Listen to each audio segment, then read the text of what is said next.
કોઈ પણ સંત, કોઈ પણ ગુરુ જ્યારે તમારા ઘરે આવે ત્યારે એની પૂજા શરૂ ક્યાંથી થાય?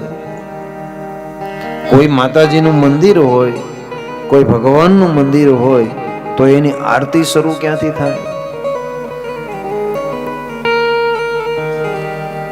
ચરણથી.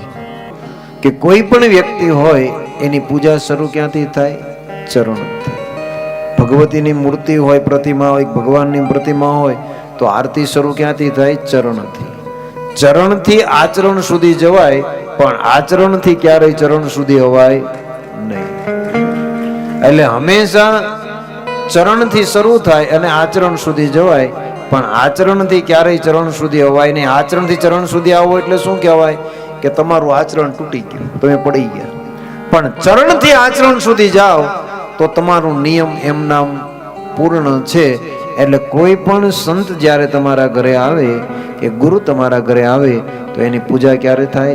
ચરણથી થાય. અને આરતી કરો ભગવાનની તો એ પહેલા 7 વખત ચરણ, ચરણથી કેડે 7 વખત, અને 7 વખત નાભી, અને 7 વખત હૃદય. પછી મુખ ઉપર આરતી ક્યારેય જાય નહીં. 7 તેરી 21 પાછી નીચે આવે. આરતીનો જે મહિમા છે એ આ પ્રમાણે આજે પણ બતાવવામાં આવ્યો છે.